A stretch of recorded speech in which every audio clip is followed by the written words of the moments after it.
ప్రభునందు ప్రియమైన సహోదరి సహోదరులారా, ప్రభు యొక్క మహాకృపను బట్టి నేటి వరకు మనమంతా సజీవులుగా ఉండి సజీవుడైన ప్రభు సన్నిధికి రావడానికి ప్రభు మనకిచ్చిన ఆయుర ఆరోగ్యాలను అనుకూల సమయాలను బట్టి ప్రభు స్తోత్రాలు చెల్లిస్తున్నా.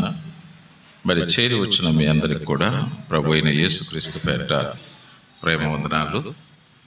దైవ గ్రంథమైన బైబిల్లో నుంచి న్యాయాధిపతుల గ్రంథం 6వ అధ్యాయం, న్యాయాధిపతుల గ్రంథం 6వ అధ్యాయం 3వ వచనం నుండి, న్యాయాధిపతుల గ్రంథం 6వ అధ్యాయం 3వ వచనం నుండి కొన్ని వచనాలు 6వ వచనం వరకు ఉన్న వాక్య భాగాన్ని చదువుదాం. 3వ వచనం నుండి 6వ వచనం వరకు ఉన్న వాక్య భాగం. ఒక వచనం నేను, ఒక వచనం మీరు చదువుదాం. ఇశ్రాయేలీయులు విత్తనములు విత్తిన తర్వాత మిద్యానీయులను అమాలేకీయులను తూర్పున నుండి వారును తమ పశువులను గుడారములను తీసుకొని మిడుతల దండంత విస్తారముగా వారి మీదికి వచ్చి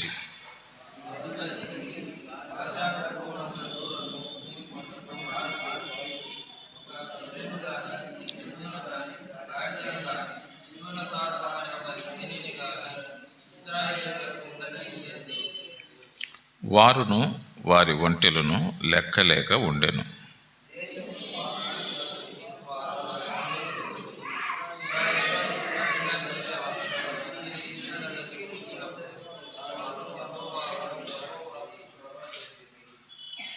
ప్రేమగల తండ్రి, ఈ రాత్రి నీ సన్నిధికి రావడానికి మాకు ఇచ్చిన ఆయుష్, ఆరోగ్యం, అనుకూల సమయాలను బట్టి స్తోత్రాలు. చేరి వచ్చిన వారందరినీ దీవించండి. రావాలని ఆశించి అననుకూలతను బట్టి రాలేని వారికి మరొక సమయం ఇవ్వండి. సమయం ఉండి నిర్లక్ష్యంగా సోమరితనంగా ఆగిపోయింటే వారిని హెచ్చరించండి. నీ సన్నిధి పట్ల ఆశను పుట్టించి నీ సన్నిధిలో కనపడినట్లు, ఆత్మీయమైన మేలుందినట్లు సహాయం చేయండి. పాటలు పాడుటలో, ప్రార్థన చేయుటలో తోడుగా ఉన్నారు. మరి నీ వాక్య భాగం చదువుకుండగా ఈ లేఖన భాగాన్ని దీవించి మా వాక్య ధ్యానం మీకు అంగీకారంగా, మాకు ఆశీర్వాదకరంగా చేయమని మా ఆశీర్వాదమునకు కర్త అయిన యేసు ప్రభు వారి పేరిట స్తోత్రములు చెల్లిస్తూ వేడుకుంటున్నాము తండ్రి. ఆమేన్.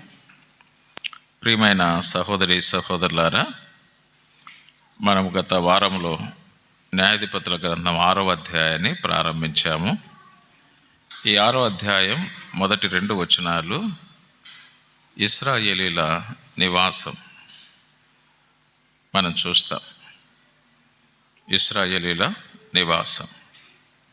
అలాగనే 3వ వచనం నుండి 6వ వచనం వరకు ఉన్న వాక్య భాగం చూస్తే ఇశ్రాయేలీల హీనస్థితి, ఇశ్రాయేలీల హీనస్థితి. అదేవిధంగా 7వ వచనం నుండి 10వ వచనం వరకు ఉన్న వాక్య భాగం చూస్తే ఇశ్రాయేలీలతో ప్రవక్త మాట్లాడుట, ఇశ్రాయేలీలతో ప్రవక్త మాట్లాడుట. ఆ తర్వాత 11 నుంచి 24 వరకు ఉన్న వాక్య భాగం చూస్తే యెహోవా దూత ద్వారా గిద్యోనుకు దేవుని యొక్క పిలుపు, గిద్యోనుకు దేవుని పిలుపు అంటారు దాన్ని. 11 నుంచి 23 వరకు అంటే ఇశ్రాయేలీలకు నాయకత్వం వహించమని దేవుడు గిద్యోనును పిలుచుట. మనము 11 నుంచి 24 వరకు ఉన్న వాక్యములు చూస్తాం. అలాగనే 25 నుంచి 33, 32 వరకు ఉన్న వాక్య భాగాన్ని చూస్తే ఈ వాక్య భాగములో గిద్యోను అంటే నాయకుడుగా పిలువబడిన గిద్యోను బయలు బలిపీఠములను పడగొట్టుట, అలాగే యెహోవాకు బలిపీఠమును గట్టి బలి అర్పించుట. నాయకుడుగా ఉన్న గిద్యోను బయలు బలిపీఠమును పడగొట్టుట, యెహోవాకు బలిపీఠం గట్టి బలి అర్పించుట. తర్వాత 33 నుంచి 35 వరకు యుద్ధమునకు గిద్యోను సిద్ధపడుట, అలాగనే సైన్యాన్ని సమకూర్చుట, మనకు 33 నుంచి 35 వరకున్న వాక్య భాగం. అలాగనే 36 నుంచి 40 వరకున్న వాక్య భాగంలో గిద్యోను దేవుని 2 సూచనలు అడుగుట. గిద్యోను దేవుని 2 సూచనలు అడుగుట. గిద్యోను అడిగిన సూచనలు దేవుడు చేయుట. తద్వారా గిద్యోను దేవుని యొక్క పిలుపును గురించి, ఏర్పాటును గురించి సంపూర్ణమైన నిశ్చయిత కలిగి ఉండుట మనకు ఈ 36 నుంచి 40 వరకున్న వాక్యంలో మనం చూస్తాం. మనము మొదటి 2 వచనాలు మనం గత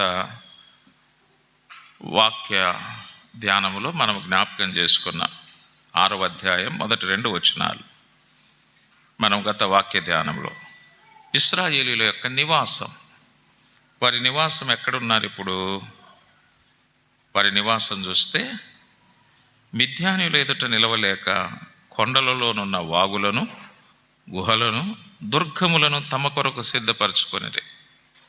వారు కష్టపడకుండానే దేవుడు మంచి పురాలు దేవుడు వారికి ఇచ్చాడు. అంటే దేవుడు ఇచ్చినటువంటి ఆ పురాలలో వారు ఉండకుండా ఇప్పుడు ఏం చేస్తున్నారంట? కొండలలో, వాగులలో, గుహలలో తమ దుర్గములను తమ కొరకు సిద్ధపరచుకొని, అంటే దేవుడు సిద్ధపరిచి ఇచ్చిన వాటిలో ఇప్పుడు ఇశ్రాయేలీయులు లేరు. దేవుడు వారికి సిద్ధపరిచి ఇచ్చిన వాటిలో ఇశ్రాయేలు లేరు. వారు సిద్ధపరచుకున్న వాటిలో ఇశ్రాయేలీయులు ఉన్నారు. కారణం ఏమిటి అని మనం చూసాం. మొదటి వచనమే చెప్పాడు కదా, ఇశ్రాయేలీయులు యెహోవా దృష్టికి దోషులైనందున యెహోవా 7 ఏండ్లు వారిని మిద్యానీయులకు అప్పగించాను. అది ఇశ్రాయేలీయులు యెహోవా దృష్టికి దోషులైనందున యెహోవా 7 ఏండ్లు వారిని మిద్యానీయులకు అప్పగించాడు. అంటే మిద్యానీయులకు అప్పగించేశాడు దేవుడు. ఈ మిద్యానీయుల యొక్క చెయ్యి ఇశ్రాయేలీయుల మీద ఏమైపోయిందంటే హెచ్చైపోయిందంట. అందుకే మిద్యానీయుల ఎదుట నిలవలేక, వారి నివాసాలలో ఉండలేక కొండలలో, వాగులలో, గుహలలో, దుర్గములను తమ కొరకు సిద్ధపరచుకున్నారు. అంటే దేవుడు సిద్ధపరిచి ఇచ్చిన నివాసాలు పోగొట్టుకున్నారు. వారు సిద్ధపరచుకున్న వాటిలో నివసిస్తున్నారు. కొన్నిసార్లు దేవుడు మనకు ఏవైతే సిద్ధపరిచిస్తారో మనం వాటిని పోగొట్టుకుంటున్నాం. దేని బట్టి? దోషాన్ని బట్టే. అది దోషం ఏం చేస్తుందంటే దేవుడు మనకిచ్చిన వాటిని పోగొట్టుకునేటట్టు చేస్తుంది. ఇశ్రాయేలీయుల యొక్క దోషం దేవుడు వారికి సిద్ధపరిచిన నివాసాలు పోగొట్టుకునేటట్టుగా చేసింది. అలాగనే బైబిల్లో కొన్ని విషయాలు మనం గతంలో జ్ఞాపకం చేసుకున్నాం. యూదా ఆయన అపోస్తులత్వాన్ని పోగొట్టుకున్నాడని, సౌలు తన రాజరికాన్ని పోగొట్టుకున్నాడని, అలాగనే ఏషావు తన జ్యేష్ఠత్వాన్ని పోగొట్టుకున్నాడని, ఇలాగ కొంతమంది అనుభవాలు మనం జ్ఞాపకం చేశాం. వారు ఏం చేశారంటే పోగొట్టుకున్నారు. కారణం ఏంటంటే వారి దోషం పోగొట్టుకునేటట్టుగా చేస్తుంది. దోషాలు ఒప్పుకున్నప్పుడు పోగొట్టుకున్నవి పొందేటట్టుగా చేస్తుంది. దోషం ఏం చేస్తుందంటే ఉన్నవి పోగొట్టుకునేటట్టు చేస్తే, చేసిన దోషాన్ని యథార్థంగా ఒప్పుకున్నప్పుడు పోగొట్టున్నవి తిరిగి మళ్ళీ పొందడానికి కూడా అవకాశం మనకు ఉంటుంది అనే ఒక సత్యాన్ని మనం గత బైబిల్ క్లాసులో జ్ఞాపకం చేసుకున్నాం. ఆ తర్వాత మనం ఇప్పుడు 3 నుంచి 6 వరకున్న వాక్య భాగంలో ఇశ్రాయేలీయులు విత్తనములు విత్తిన తర్వాత మిద్యానీయులను, అమాలేకీయులను, తూర్పున నుండి వారును తమ పశువులను, గుడారములను తీసుకొని మిడతల దండంత విస్తారముగా వారి మీదకి వచ్చి, ఇశ్రాయేలీయులు ఏం చేశారు? విత్తనములు విత్తారు. అంటే వారు వ్యవసాయం చేస్తున్నారు. వారు విత్తనములు విత్తిన తర్వాత అన్నాడు, ఇశ్రాయేలీయులేమి విత్తనాలు విత్తారు. వీళ్ళు విత్తిన తర్వాత మిద్యానీయులను, అమాలేకీయులను తూర్పున నుండి వారును తమ పశువులను గుడారములను తీసుకొని మిడతల దండంత విస్తారంగా వారి మీదకి వచ్చి, ఇశ్రాయేళ్ల మీదకి మిడతల దండంత విస్తారముగా వచ్చారంట ప్రియులారా. ఎవరెవరు వచ్చారు? మిద్యానీయులు, అమాలేకీలు, ఇంకా వారితో కొంతమంది జత కట్టారు. తూర్పున నుండి వారు అన్నాడు. తూర్పున నుండి వారు మిద్యానీయులతో అమాలేకీలు జత కడితే, అమాలేకీలతో ఇంకా కొంతమంది తూర్పున ఉండేవారు కూడా జత కట్టి వీళ్ళందరూ కలిసి దండెత్తి ఎవరి మీదకి వచ్చారు? ఇశ్రాయేలీల మీదకి వచ్చారు. పాపం వారు విత్తనాలు విత్తుతుండగా విత్తిన తర్వాత ఇశ్రాయేళ్ల మీదకి వచ్చారు. ఈ దండంతా విస్తారముగా వారి మీదకి వచ్చి అనే మాట. ఎట్లొచ్చారంట? విస్తారముగా వారి మీదకి వచ్చి ఏం చేస్తున్నారంట? వాళ్ళు వారి ఎదుట దిగి గాజాకు పోవునంత దూరము భూమి పంటను పాడు చేసి, అంటే ఇశ్రాయేలు సరిహద్దు మొదలుకొని గాజా అంటే ఫిలిస్తీన్ల సరిహద్దు. అది గాజా అనేది ఫిలిస్తీన్ల సరిహద్దు. ఆ సరిహద్దు వరకు ఉన్నటువంటి పంటను పాడు చేసి, చూడండి, పాడు చేసి ఒక గొర్రెను కానీ, ఎద్దును కానీ, గాడిదను కానీ, జీవన సంబంధమైన మరి దేనిని కానీ ఇశ్రాయేలీలకు ఉండనీయలేదు. ఒక ఎద్దు ఉండనీయలేదంట, ఒక గాడిద ఉండనీయలేదంట, ఒక గొర్రె ఉండనీయలేదంట. వాళ్ళు బ్రతకడానికి అవసరమైనటువంటి దేనిని కూడా ఏం చేయలేదంట? ఇశ్రాయేలీలకు ఉండనీయలేదు అన్నాడు. ఒకవైపు పంటను పాడు చేశారు, రెండవ వైపు పశువులన్నిటినీ తీసుకొని పోయారు. పంటను పాడు చేశారు, పశువులన్నిటినీ తోలుకొని పోయారు. ఇక చూడండి, అంటే వారికి ఇంకా జీవనం లేకుండా పోయింది. ఇప్పుడు వాళ్ళకి ఏం లేకుండా పోయిందంట? జీవనము లేకుండా పోయింది. వారును వారి ఒంటెలను లెక్కలేక ఉండెను. ఆనాడు ఈ మిద్యానీయులకు, అమాలేకీయులకు సాధనాలు ఏంటంటే గుర్రాలు కాదు, ఒంటెలు. వారును వారి ఒంటెలను లెక్కలేక ఉండెను. దేశమును పాడు చేయుటకు వారు దానిలోనికి వచ్చిరి. ఇశ్రాయేలీయులు మిద్యానీయుల వలన మిక్కిలి హీన దశకు వచ్చినప్పుడు వారు యెహోవాకు మొరపెట్టిరి. ఈ మిద్యానీయుల వలన, అమాలేకీల వలన, ఈ తూర్పున ఉండేవారి వలన వీళ్ళేమయ్యారంట?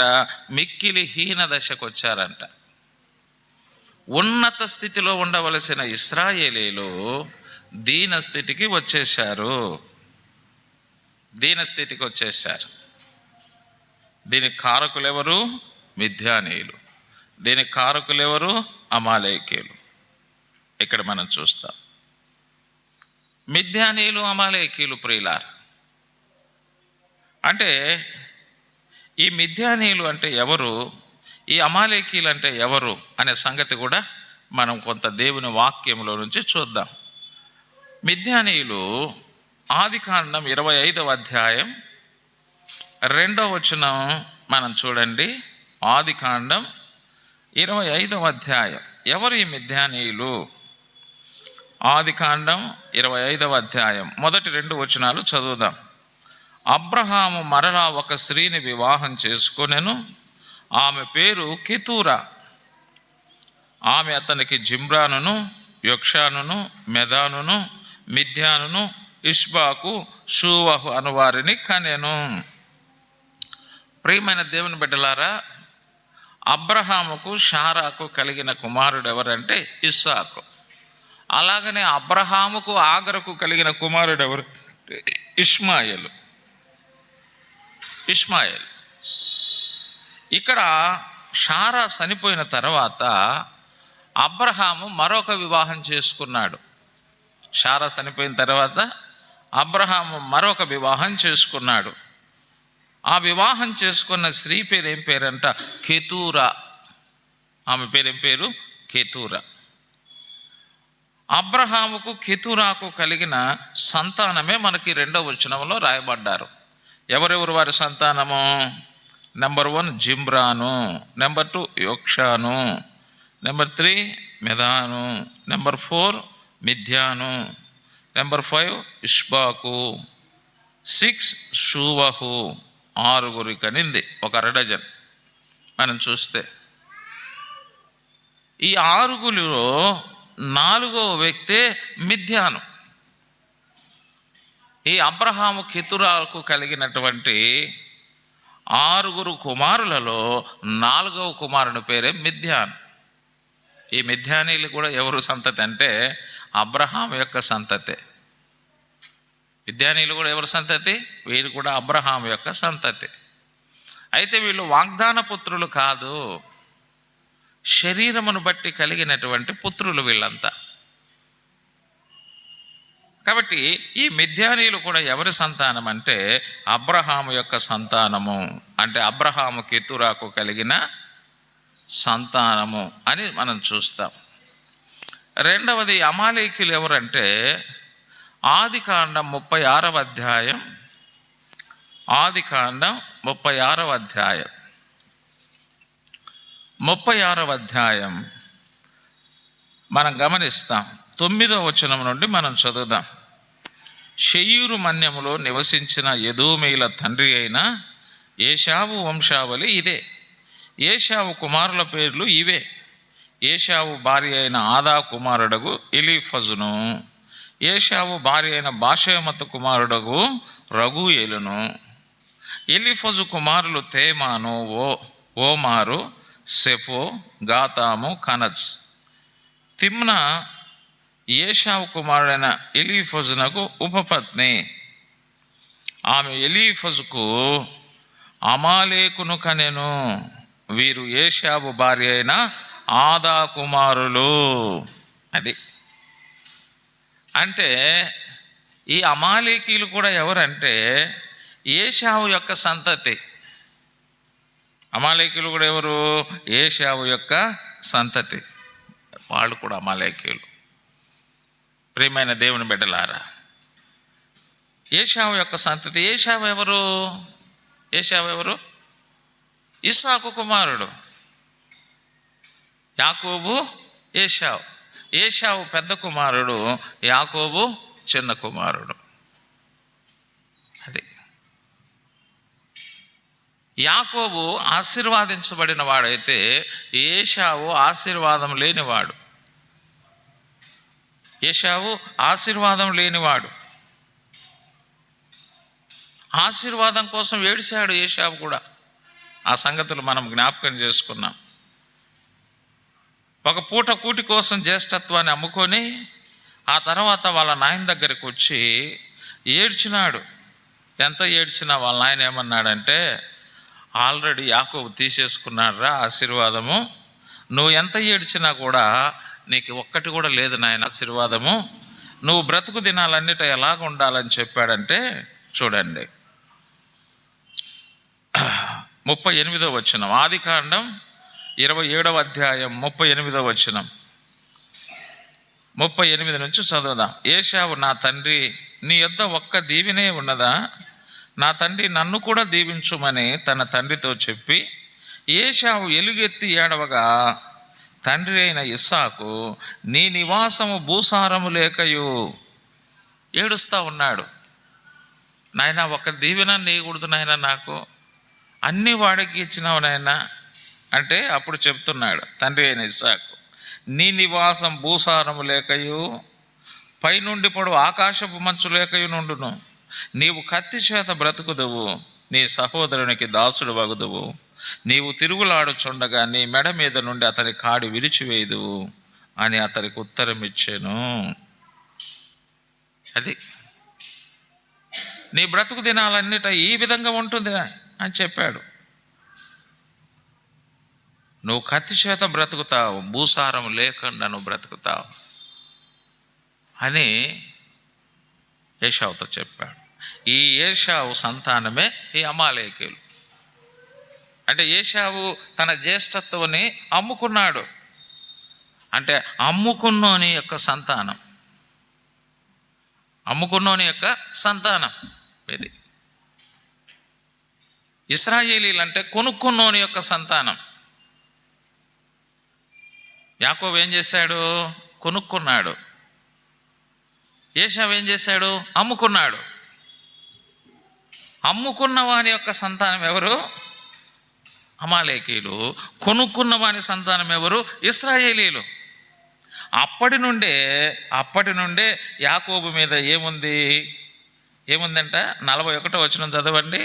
27వ అధ్యాయం 41 ఏం రాయబడింది? తన తండ్రి యాకోబుకిచ్చిన దీవెన నిమిత్తము ఏశావు అతని మీద పగబట్టెను. చూసారా? అప్పటి నుండే పగబట్టాడు ఏశావు యాకోబు మీద. ఆ పగ పగ పగ పగ పగ పగ పగ పగ అలాగనే కొనసాగుతూ ఉంది. అంటే ఏశావు మనమడే ఈ అమాలేకు. ఏశావు తన కుమారులకు చెప్పింటాడు. ఈ కుమారులు ఎవరికి చెప్తారు చెప్పండి? వాళ్ళ కుమారులకు చెప్తాడు. రేయ్, మా నాయన్ని మోసం చేసి యాకోబు ఆశీర్వాదాలన్నీ పొందినాడు రా, నాకు ఒక్క ఆశీర్వాదం అని నాయన అని నేను ఏడిచినా నీకు ఏం లేవురా అన్నాడు రా మా నాయన. అప్పటి నుంచి నాకు యాకోబు మీద పగరా అని ఏశావు కొడుకులు చెప్పినాడు. కొడుకులు ఎవరు చెప్పినారంటే మనవల్లో చెప్పారు. పగ గురించి చెప్పారు. మనం చూస్తే అంటే ఆ పగ ఎలాగ ఇచ్చేసిందంటే కంటిన్యూగా వచ్చేసింది. పగ ఎట్లా వచ్చిందంటే కంటిన్యూగా. అంటే అమాలేకీయులకు కూడా పగ ఎవరి మీదకి వచ్చింది? కంటిన్యూగా ఎవరి మీదకి వచ్చింది? ఇశ్రాయేల్ మీదకి, యాకోబు యొక్క సంతానం మీదకి. చూడారా? తర్వాత ఈ మిద్యానీయులు కూడా మనం గమనిస్తే మీరు చూడండి, మిద్యానీయుల సంగతి కూడా ఆ పగ రావడానికి కారణం ఏంటి, వాళ్ళ మీద అంత వ్యతిరేకత రావడానికి కారణం ఏంటో కూడా మనం చూడొచ్చు అక్కడ. మీరు చూడండి, ఇప్పుడు అబ్రహాముకు షారాకు కలిగినటువంటి సంతానం ఎవరంటే ఇస్సాకు. అంటే వాగ్దాన పుత్రుడు ఇస్సాకు, దేవుడు వాగ్దానం చేస్తే. కానీ హాగరుకు అబ్రహాముకు కలిగినటువంటి కుమారుడు ఇష్మాయేలు వాగ్దాన పుత్రుడు కాదు. అలాగనే అబ్రహాముకు కేతురాకు కలిగినటువంటి సంతానం కూడా, వీరు కూడా అబ్రహాము సంతానమే కానీ వాగ్దాన పుత్రులు కాదు.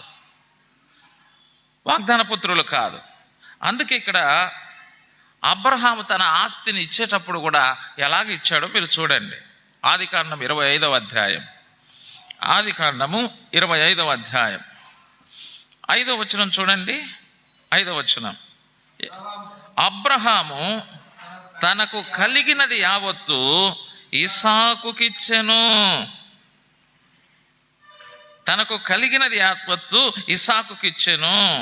6వ వచనం ఏం రాయబడింది? అబ్రహాము తన ఉపపత్నుల కుమారులకు బహుమానములిచ్చి తాను సజీవుడై ఉండగానే తమ కుమారుడకు ఇస్సాకు నొద్ద నుండి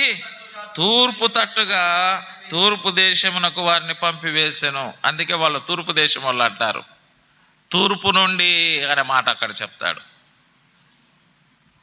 ఉపపత్ని కుమారులకు ఏమిచ్చాడు? బహుమానములు ఇచ్చి తాను బతికుండగానే, వీళ్ళది 6 ఉన్నారు, ఇది పెద్ద గుంపు అవుతుంది, ఇస్సాకేమో ఒక్కడే అవుతాడు, వీళ్ళు సంపనాయన చంపుతారు నా కొడుకును అని చెప్పి వారికి బహుమానములు ఇచ్చి ఆయన బతికుండగానే ఈ వాగ్దాన పుత్రునికి ఎటువంటి కీడు ప్రమాదం వాళ్ళు తలపెట్టకుండా వాళ్ళని అక్కడి నుంచి పంపించేశాడు.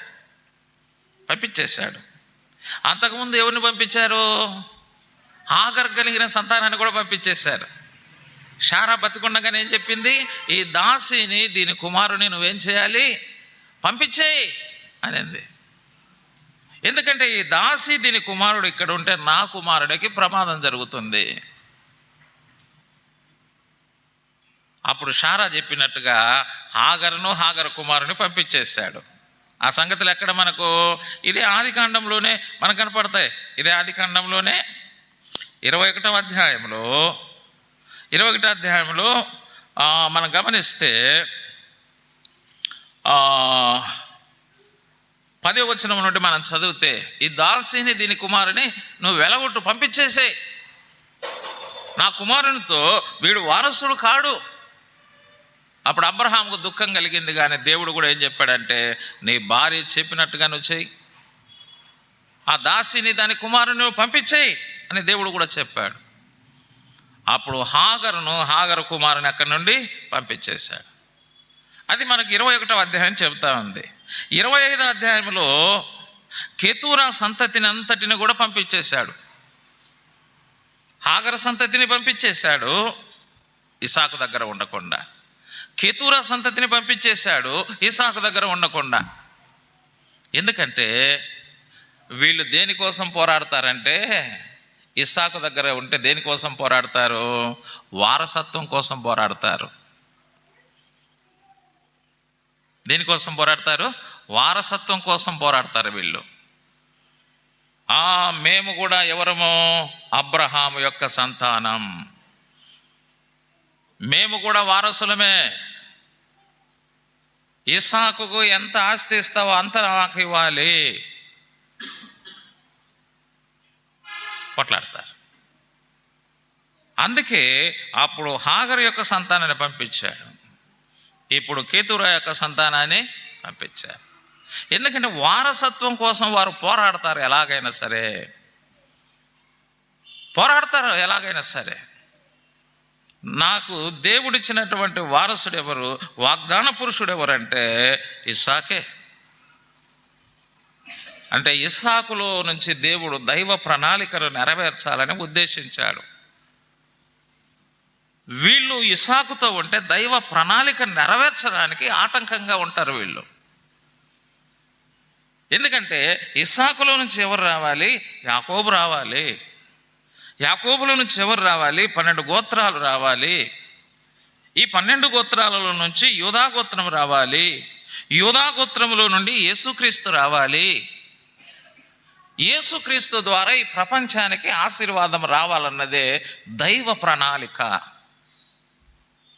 ప్రణాళిక ఎవరి మీద ఉందంటే, దైవ ప్రణాళిక ఇస్సాకు మీద ఉంది. దైవ ప్రణాళిక ఎవరి మీద అంటే ఇస్సాకు మీద ఉంది. వీరందరూ ఏం చేస్తారు?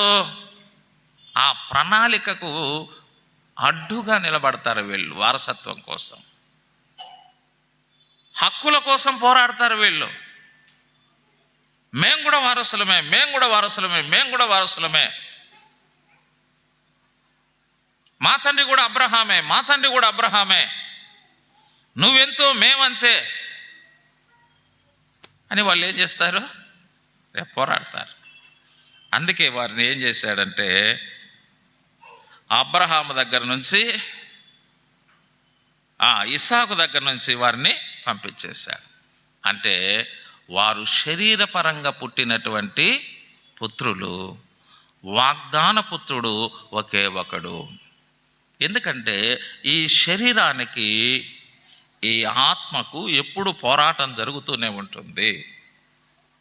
ఇస్సాకుతో హాగరు సంతానం, ఇస్సాకుతో కెతూరా సంతానము ఎప్పుడు పోరాటం చేస్తారన్న సంగతి అబ్రహాం అప్పుడే ఎరిగినవాడు.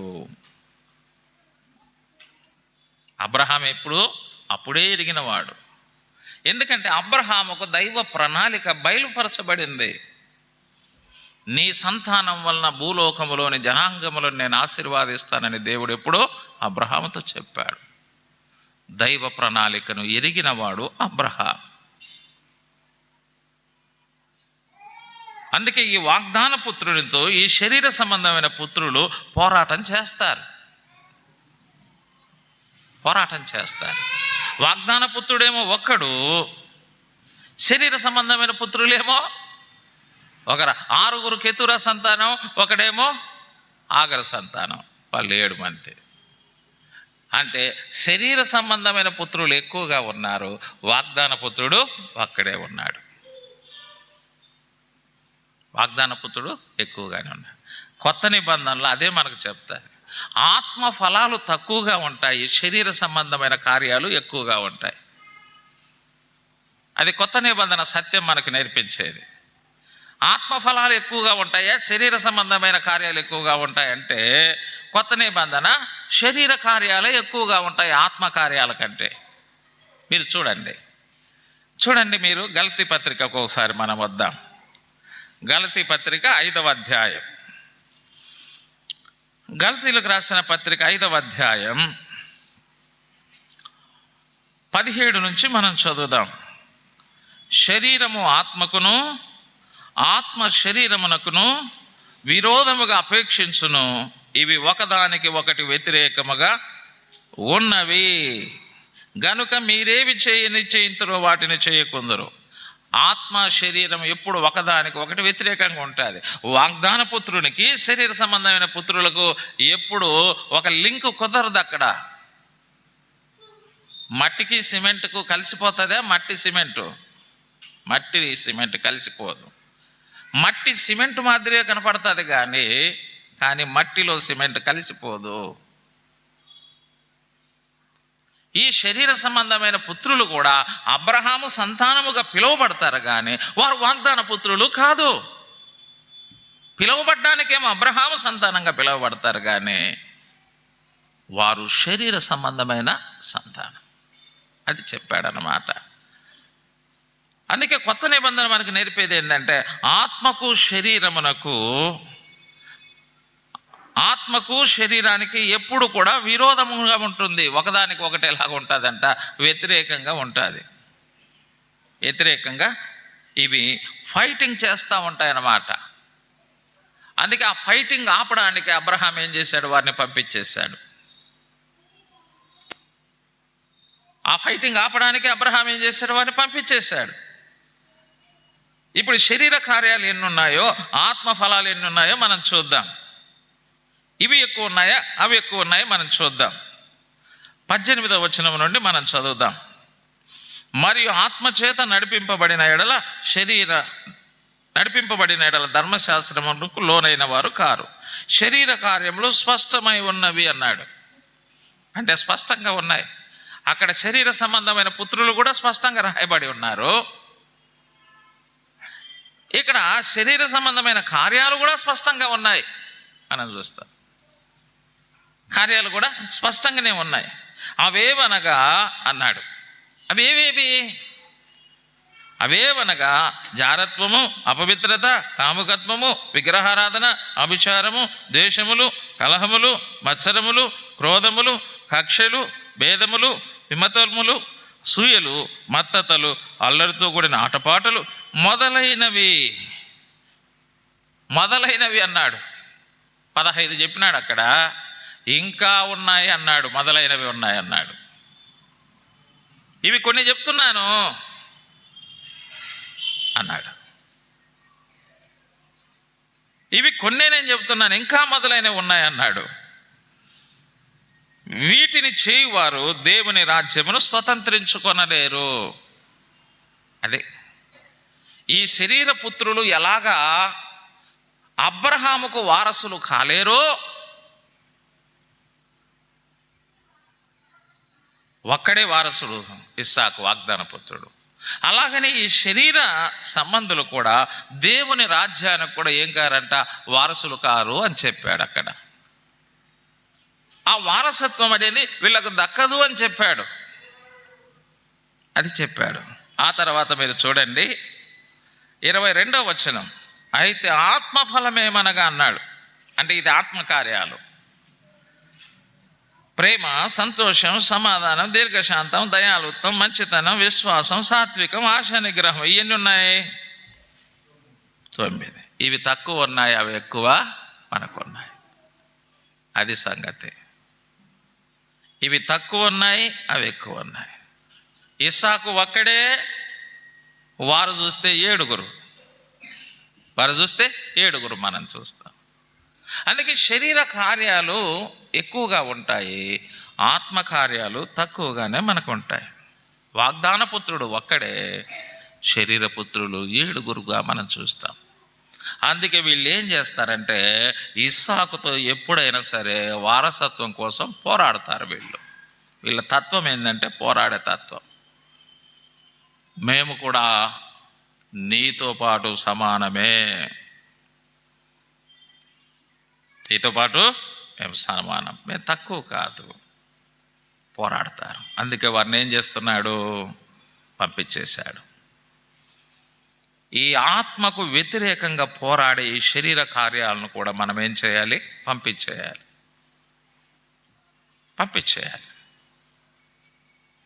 వాటిని పంపించకపోతే అవి ఏం చేస్తూ ఉంటాయి? పోరాడుతూనే ఉంటాయి. అవి దేనికోసం పోరాడతాయి? హక్కుల కోసం, వారసత్వం కోసం. ఇక నెమ్మదిగా ఉండనీయవాయే.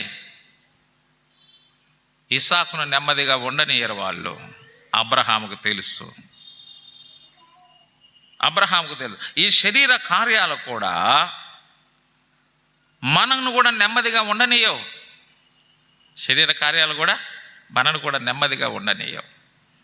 అందుకే వాటిని ఏం చేయాలంటే పంపించేయాలి. వాటిని ఏం చేయాలి? పంపించాలి. అవి ఉన్నంత వరకు మనకి ఏముండదంటే నెమ్మది ఉండదు. అవి ఉన్నంత వరకు మనలో ఏముండదు?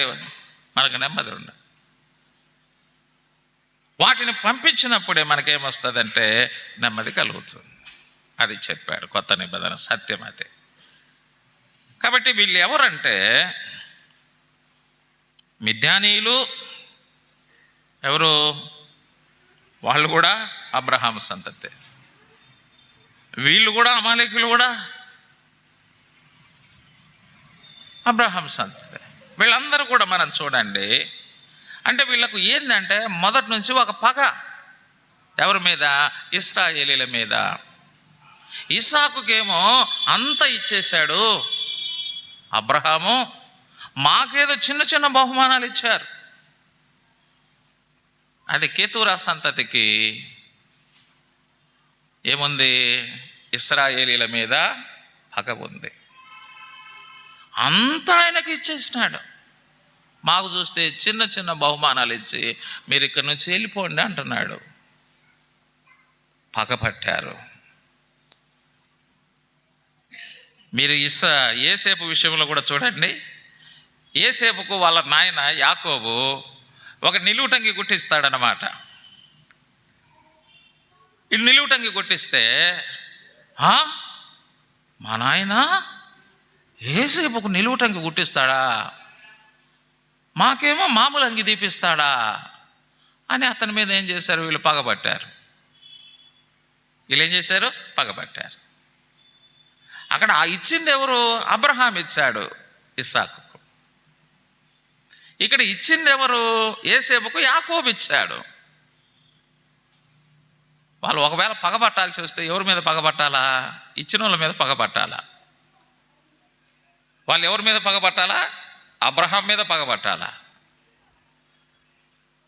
వీళ్ళు ఎవరి మీద పగబట్టాలా? యాకోబు మీద పగబట్టాలా? కానీ వాటిని పొందిన వారి మీద పగబడతా ఉన్నారు.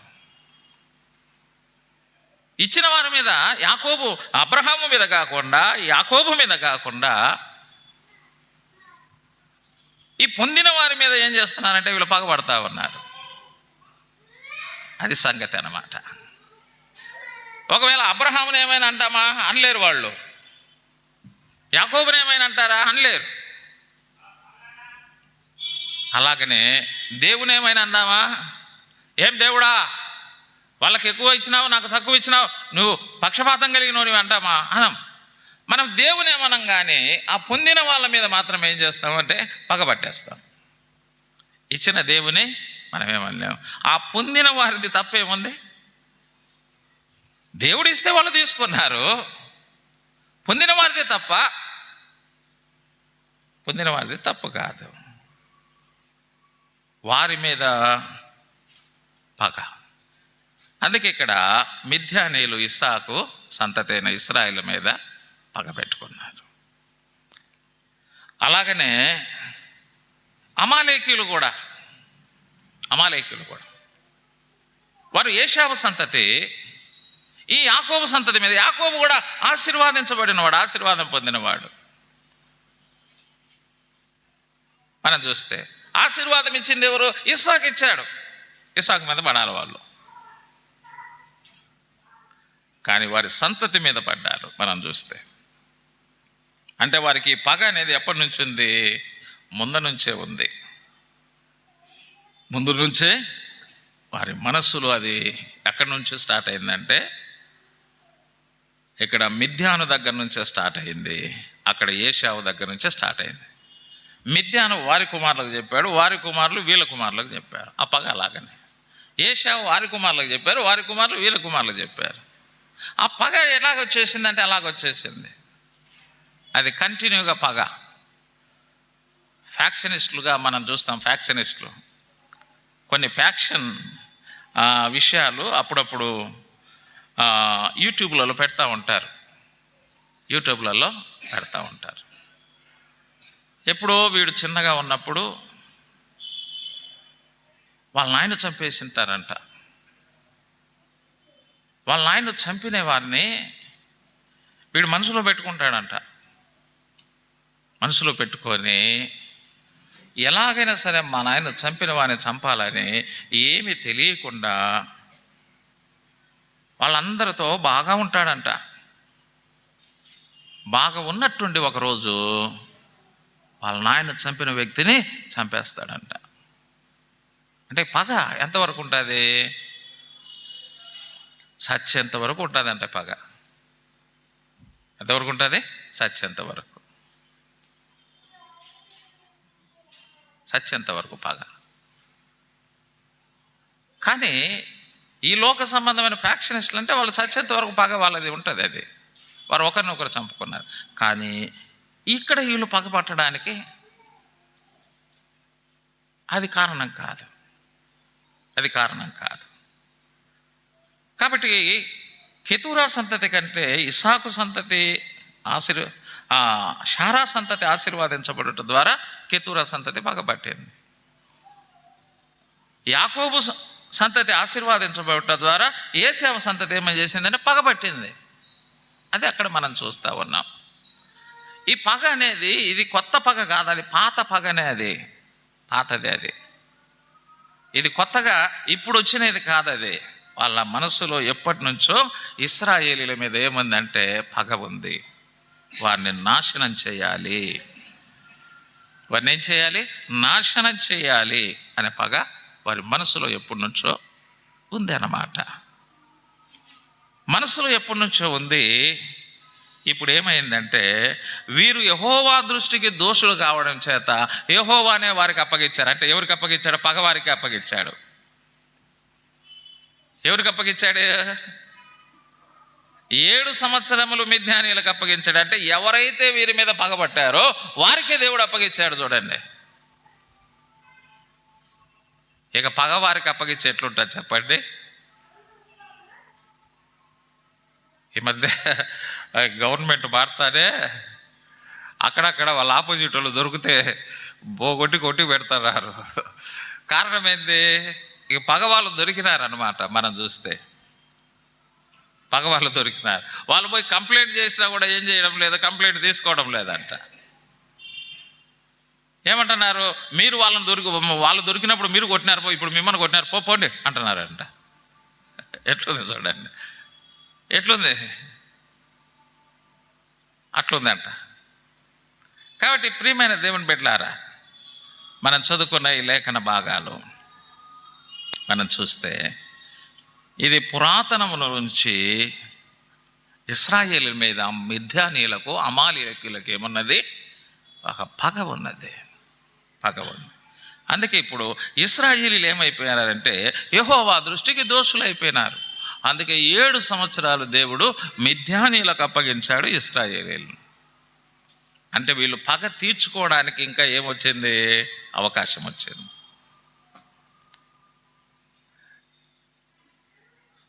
పగ తీర్చుకోవడానికి అవకాశం వచ్చింది.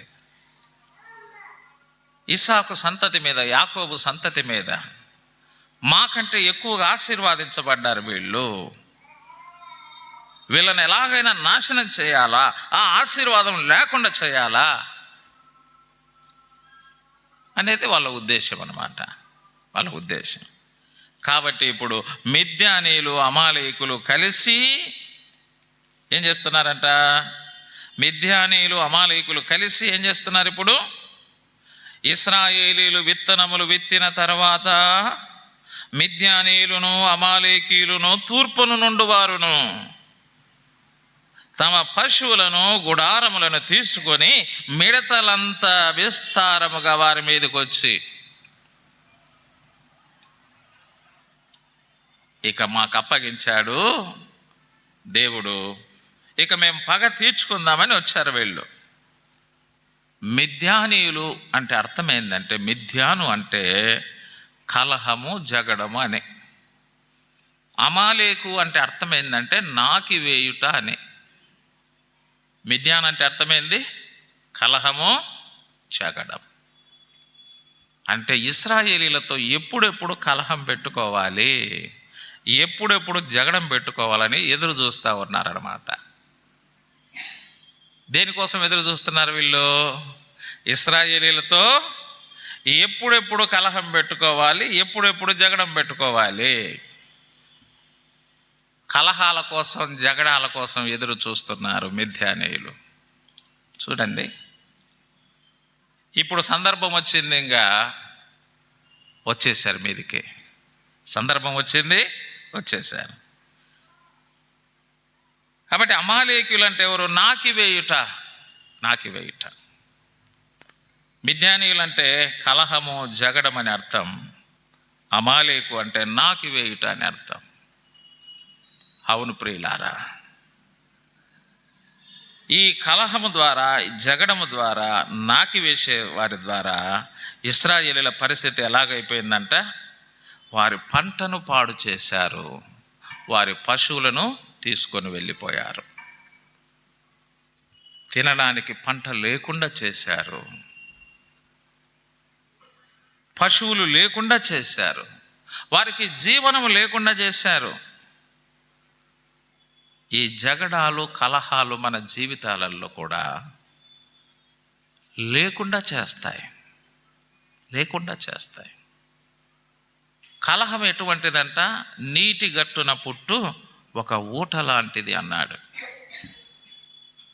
ఊట పుట్టిందనుకో, అది ఎలాగ వస్తానే ఉంటాయి. చెలిమి దగ్గరకు పోతే నీళ్ళు వస్తానే ఉంటాయి. ఇంకా ఎన్నైనా తోడుకుంటూ ఉండొచ్చు అన్నమాట. ఇక తోడుకోవడమే పని. ఒక కడవ పోతాను ఇంకొక కడవ వచ్చా, ఒక కడవ పోతాను ఇంకొక కడవ వచ్చా. ఇక ఊట ప్రారంభమైందనుకో, ఇక దాన్ని ఏం చేయలేము, ఇక దాన్ని కంట్రోల్ చేయలేము. కాబట్టి కలహాలు అనేవి కూడా ఎటువంటి అంటే, నీటి గట్టున పుట్టిన ఒక ఊటగా ప్రారంభమవుతుంది. అది కాలువగా వచ్చేస్తుంది, తర్వాత నదిగా వచ్చేస్తుంది.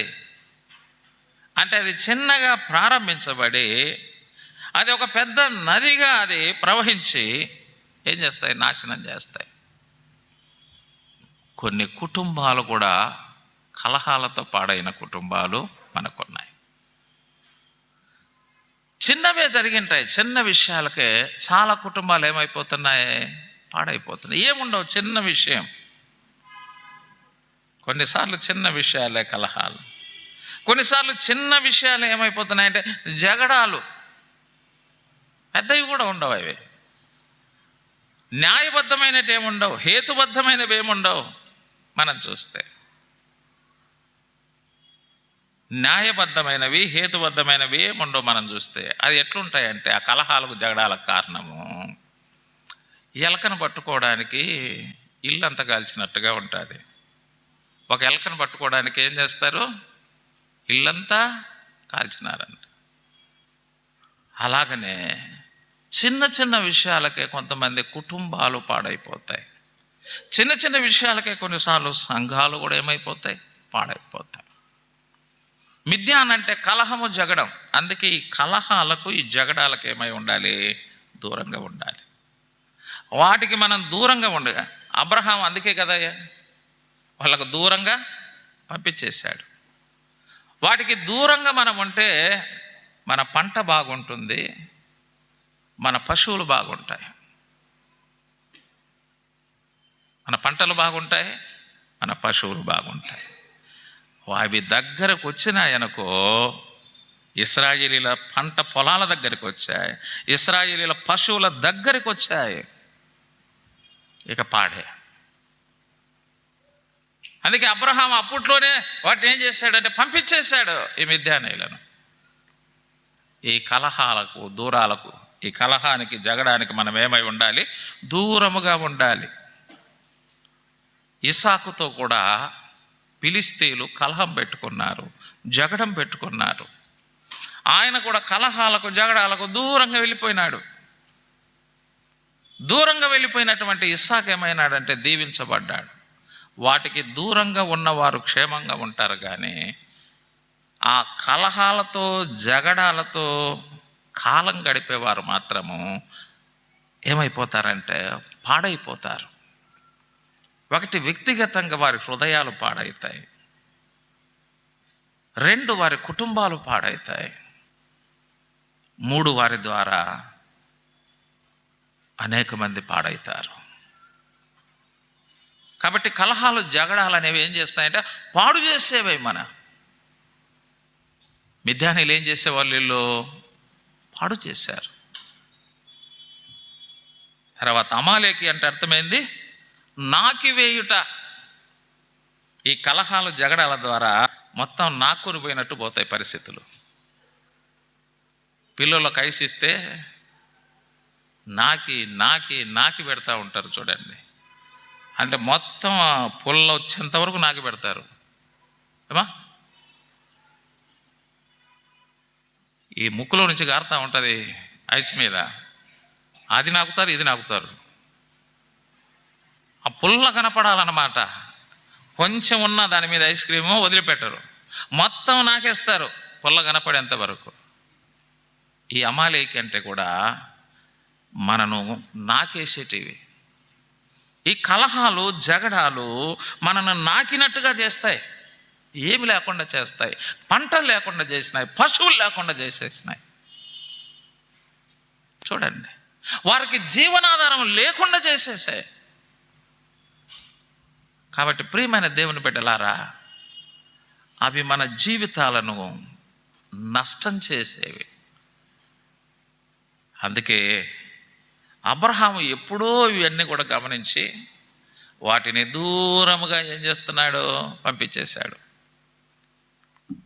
మనము కూడా ఈ కలహాలకు, జగడాలకు దూరంగా ఉంటే మన ఆధ్యాత్మికమైన పంట బాగుంటుంది, మన ఆధ్యాత్మికమైన పశువులు బాగుంటాయి.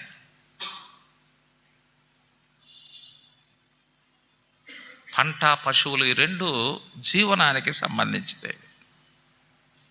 పశువుల ద్వారా మాంసం వస్తుంది, పశువుల ద్వారా పాలు వస్తాయి. పంట ద్వారా ఆహారం, ధాన్యాలు వస్తాయి. ఆహార ధాన్యాలు వస్తాయి మనం చూస్తే. అందుకే అమాలేకి ఏం చేస్తుందంటే నాకి వేసేది. ఈ అమాలేకులు నిర్గమాకాండం 17వ అధ్యాయంలో కూడా ఇశ్రాయేలీయులను ఏం చేశారంటే అడ్డగించారు. మోషే నాయకత్వంలో ఇశ్రాయేలీయులు వస్తుండగా నిర్గమాకాండం 17వ అధ్యాయంలో అమాలేకులు అడ్డగించారు. అప్పుడు మోషే చెప్పాడు యెహోషువతో, యెహోషువ నువ్వు కత్తి తీసుకొని మనుషులను తీసుకొని వారితో యుద్ధం చేయి, నేను అహరోను హూరు ప్రార్థన చేస్తాం అని చెప్పాడు. అప్పుడు యెహోషువ మనుషులను తీసుకొని కత్తి తీసుకొని అమాలేకులతో యుద్ధం చేశాడు. మోషే ఏం చేస్తూ ఉన్నాడంటే ప్రార్థన చేస్తూ ఉన్నాడు కొండ మీద. మోషే దగ్గర 2 ఉన్నారు, ఒకరు అహరోను, రెండవది హూరు. వీళ్ళ 3 ప్రార్థన చేస్తుంటే యెహోషువ నాయకత్వంలో కత్తి తీసుకొని యుద్ధం చేశారు. కత్తి దేవుని వాక్యానికి సాదృశ్యం. కాబట్టి అమాలేకీలను, మిద్యానీయులను దేనితో ఎదిరించాలంటే దేవుని వాక్యం అనే ఖడ్గంతో. ఎందుకంటే ఆ కలహాలు, జగడాలు మనం నాశనం చేసేవి. దాన్ని దేవుని వాక్యంతో ఎదిరించాలి. అమాలేకీలను కూడా మనల్ని నాకివేసేటి, మన ఆత్మీయ జీవితాల్లో నాకివేసేటి, దాన్ని కూడా మనం కత్తితో, ప్రార్థనతో, ఈ 2 మన జీవితాల్లో ఉండాలి. వాక్యాన్ని మనకు బాగా అర్థమై ఉండాలి. 2 చక్కగా ప్రార్థన చేసే వారంగా ఉండాలి. ఈ 2 మన జీవితాల్లో ఉన్నప్పుడు ఈ మిథ్యానీయులు అమాలేకీయులు మనని ఏమి చేయలేరు. అందుకే ఎప్పుడైనా కలహాలు జగడాలు వచ్చాయా? అరే, దేవుని వాక్యం ఏం చెబుతుంది? కలహపడాలి, జగడాలు పడాలని చెబుతా ఉందా? కలహాలకు జగడాలకు దూరంగా ఉండాలని చెబుతుందా వాక్యము? అది మనం చూసుకోవాలి. కలహానికి జగడానికి దూరంగా ఉన్నవాడు ఘనత పొందుతాడు, అది చెప్పాడు. అవి ఏం చేస్తాయంటే మనం నాకేస్తాయి, మనం కనపడకుండా చేస్తాయి, మనం కనపడకుండా చేస్తాయి, అది చెప్పాడు. అందుకే వాక్యము, ప్రార్థన, ఈ 2 మన జీవితాలలో. వాక్యము ద్వారా మనం ఎదిరించాలి, ప్రార్థన ద్వారా జయించాలి. వాక్యము ఎదిరించడానికి, ప్రార్థన జయించడానికి. ఆ విధంగా యెహోషువ, మోషే వారు ఎదిరించారు, జయించారు అన్న సంగతి మనం చూస్తాం. కాబట్టి ప్రియమైన దేవుని బిడ్డలారా, ఇశ్రాయేలీలు ఎదిరించడానికి కత్తి లేదు, జయించడానికి ప్రార్థన లేదు. అందుకే వారికి ఏ స్థితి వచ్చేసిందంట? హీన స్థితి వచ్చేసింది. ఉన్నత స్థితిలో ఉండాల్సిన దేవుని ప్రజలు హీన స్థితికి వచ్చారు. వారి స్థితిని కోల్పోయారు. కాబట్టి దేవుడు మనకిచ్చిన స్థితిని మనం పోగొట్టుకోకూడదు. ఎప్పుడు 30 నుంచి ఎక్కడికి రావాలి? 60కి రావాలి. 60 నుంచి ఎక్కడికి రావాలి? 100కి రావాలి. 100 నుంచి 60కి, 60 నుంచి 30కి పడిపోకూడదు. ఇది గ్రాఫ్ పడిపోకూడదు. వీళ్ళదేమైంది? గ్రాఫ్ పడిపోయింది అక్కడ. 100 నుంచి 60కి వచ్చారు, 60 నుంచి 30కి పడిపోయింది అక్కడ గ్రాఫ్. ప్రియమైన దేవుని బిడ్డలారా, హీన స్థితికి వచ్చారు. ఉన్నత స్థితిలో ఉన్నవారు హీన స్థితికి వచ్చారు. ఉన్నత స్థితిలో ఉన్నవారు హీన స్థితికి వచ్చారు. కాబట్టి అందుకే ఎఫెసీ పత్రికలు అంటాడు, ఒక్క వచనం చదువుకొని ముగిద్దామమ్మా, ఒకే ఒక వచనం చదువుకొని ముగిద్దాం. ఒకటి అని చాలా చెప్తా ఉన్నా అనగాకండి, ఒకే వచనం చెప్తాను. ప్రకటన గ్రంథం 1వ అధ్యాయం 5వ వచనం ఏమన్నాడు? నీవు ఏ స్థితిలో నుండి పడితివో అది జ్ఞాపకం చేసుకొని మారు మనసు పొందు, ఆ మొదటి క్రియలను చేయుము. అట్లు చేసి నీవు మారు మనసు పొందితేనే సరే, లేని ఎడల నేను నీ యొద్దకు వచ్చి నీ దీపస్తంభమును దాని చోట నుండి తీసివేద్దు. నువ్వు ఏ స్థితిలో నుండి పడితే, నువ్వు ఏ స్థితిలో ఉన్నావు, ఏ స్థితికి వచ్చావు? దేవుడు ఉన్నతమైన స్థితిలో వారిని ఉంచితే ఇప్పుడు ఏ స్థితికి వచ్చారు? హీన స్థితికి వచ్చారు. నువ్వు ఏ స్థితిలో నుంచి పడిపోయినావు అది నువ్వు జ్ఞాపకం పెట్టుకొని నువ్వు తిరిగి మారుమనసు పొందు, పశ్చాత్తపడు. నీకు మళ్ళీ ఆ స్థితిని దేవుడిస్తాడు. నువ్వు మారుమనసు పొందకుండా, పశ్చాత్తపడకుండా